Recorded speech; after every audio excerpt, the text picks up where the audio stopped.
a spring walk through the Taiga, Lake Iliamna, Alaska.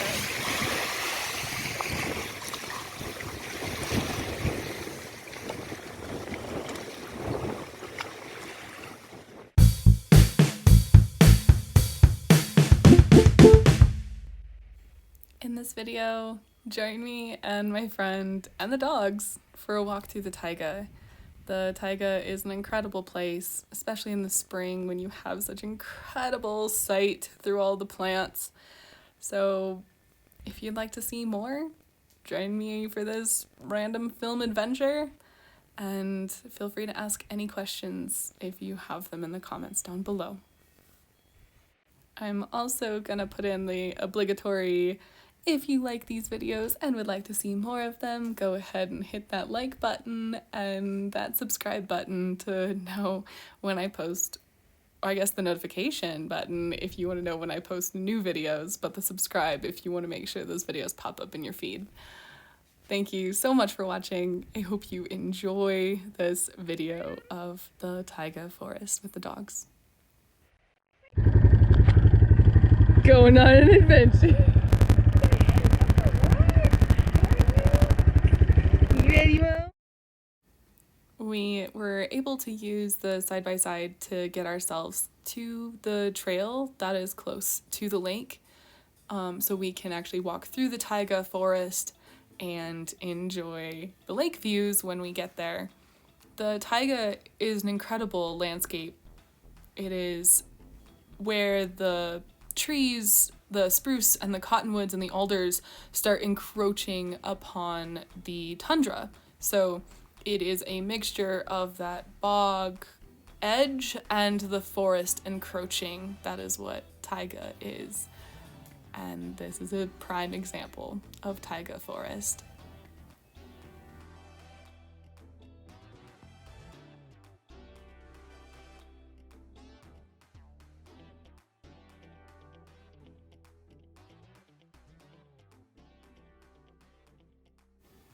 In this video, it shows very brief glimpses of what the main center of Ikiagik is, and that's because, one, I think it should be another video, but also I didn't want to be invasive because I had just gotten to the village. So I was trying to film as much as I could while also not being invasive. So this is purely more of a nature walk than this is a tour of Ikiagik. So torn up seats are a very popular thing to see around on the four-wheelers that are around. Apparently bears find them extremely tasty. So that four-wheeler was parked there for some time and just became a landmark for us, as well as this boat. Both ended up leaving and disappearing by the end of the summer, but it was funny how they were just there for so long to us. I don't know why that was so funny, but it was. Lake Iliamna is the largest lake in Alaska and is the third largest lake in the United States. So it's ranked up there with the Great Lakes. It acts like a sea. It controls weather. It has vast expanses that have never been explored, and there are freshwater seals. There are only 5 places in the world where there are freshwater seals, and this lake is one of them. It is truly an incredible place.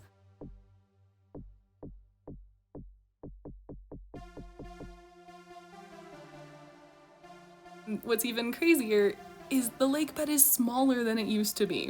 This sand that we're walking on in this clip is actually sand from the old lake bed. There are these shelves of land where we are walking where the waves used to go.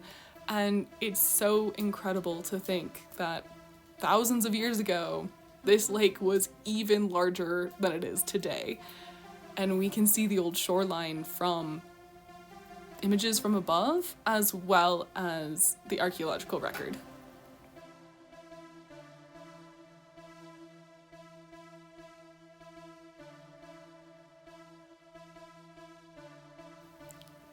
Can I just mention, like, look at these colors. For this being spring, I'm really amazed at the palette of the taiga.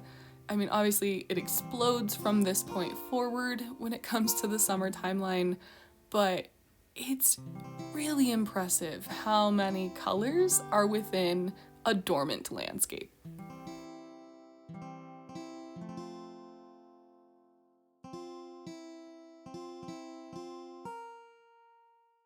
There are multitudes of water sources that lead to the lake.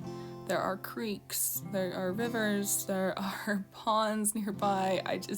It's really impressive how much water is in this area, and it all leads to Lake Iliamna. And then that goes to the river, the Kwijak River, and that leads out to the Bristol Bay. This really is the throat of this area, and I will never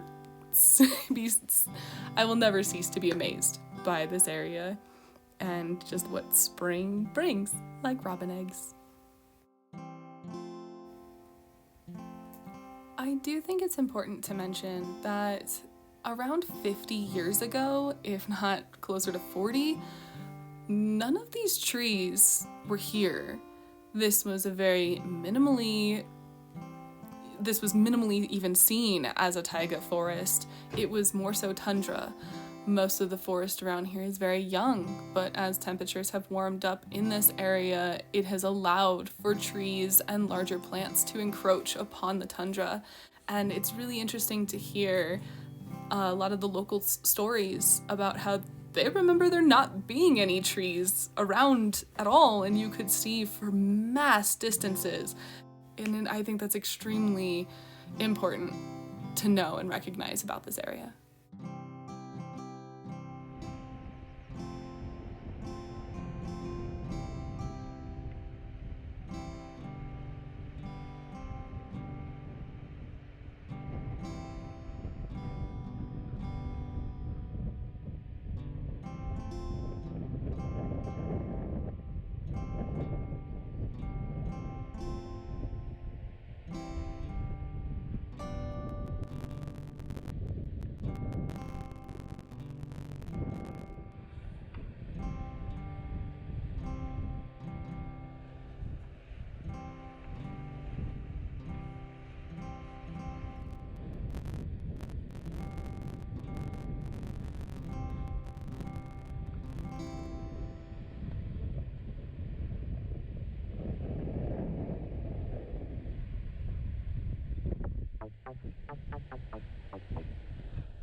As the summer went on, I learned that this is the largest I was ever going to see the beach.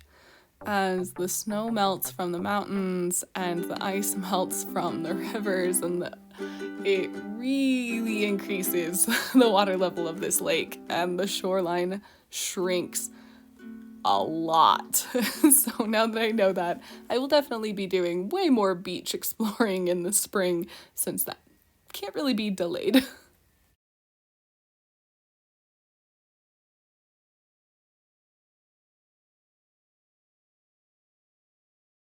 The mountain that you see in the distance is called Big Mountain. It is a sacred place and a spiritual place for many of the individuals who have lived in this area for thousands of years. It's an incredible landmark, and it really is just one of those points that really helps you navigate the area. And it was also used as an Air Force base, so let that sink in. So where the river meets the lake, that is where Igiugig is. Igiugig translates to the throat. So where we are standing is where like the X is, and then Big Mountain is where the spiral is in this clip. And it really is impressive. Some days you can see it a little bit better than others, but I just wanted you to kind of see how vast this area is. It will always make you feel small.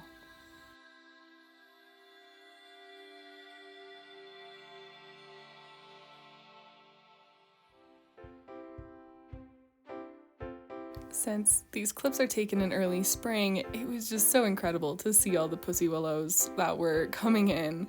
They were all different shapes and sizes and colors, and it was really cool to see the variety and how some of them just looked like big grubs hanging out on the tree.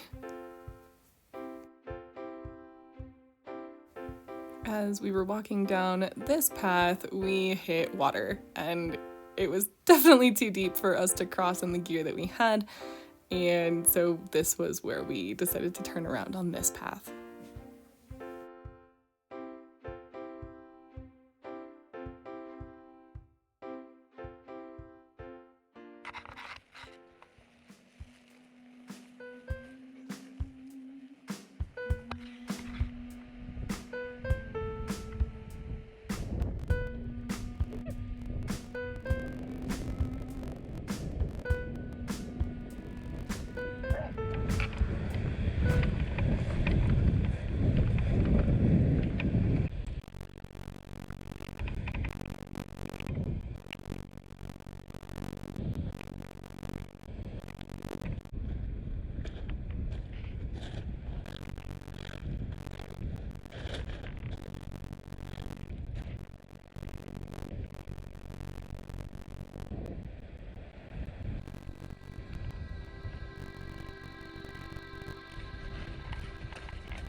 So, as this clip continues, please be aware that I ended up switching my camera to a time lapse, and it kind of causes some vertigo.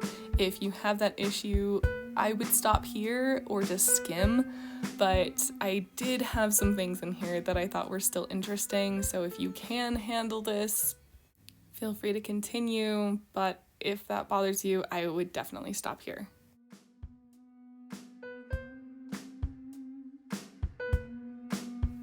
We ended up walking part of the bluff on our way back, and it was pretty cool to see all the vegetation and seedlings sprouting up within the cottonwoods there, and to just see the microclimates that the lake produces within the edge of the taiga.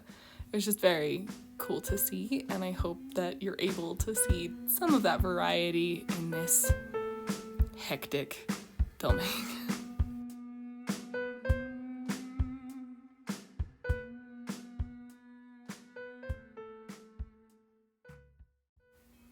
We got to a point where the dogs helped us find a way down because the vegetation was definitely getting thicker and we were not succeeding as quickly in any kind of progress forward, so we ended up walking the beach on our way back.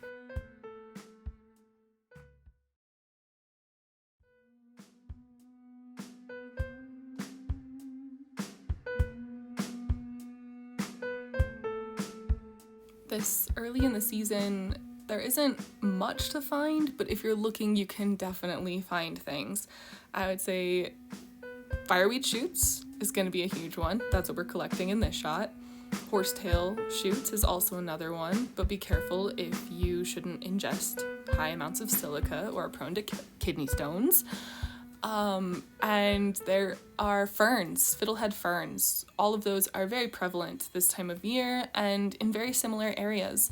So you can cook the fireweed shoots like asparagus. I used the greens in salad, and I also did some pickled ones this year that were fantastic. And I always stop for mushroom logs if spotted because they are so cool.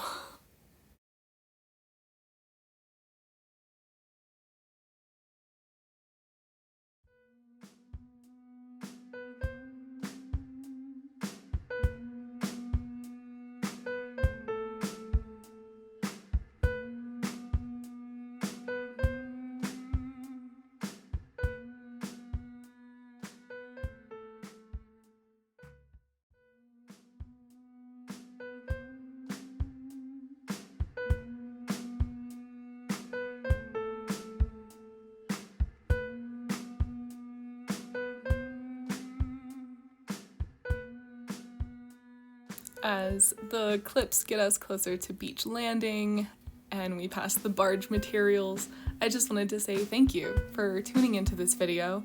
I know my videos have not been on a regular schedule this year due to being so busy making them, I guess, as well as just working. I really hope I can continue to put some of these out and that y'all continue to enjoy them. So feel free to ask any questions.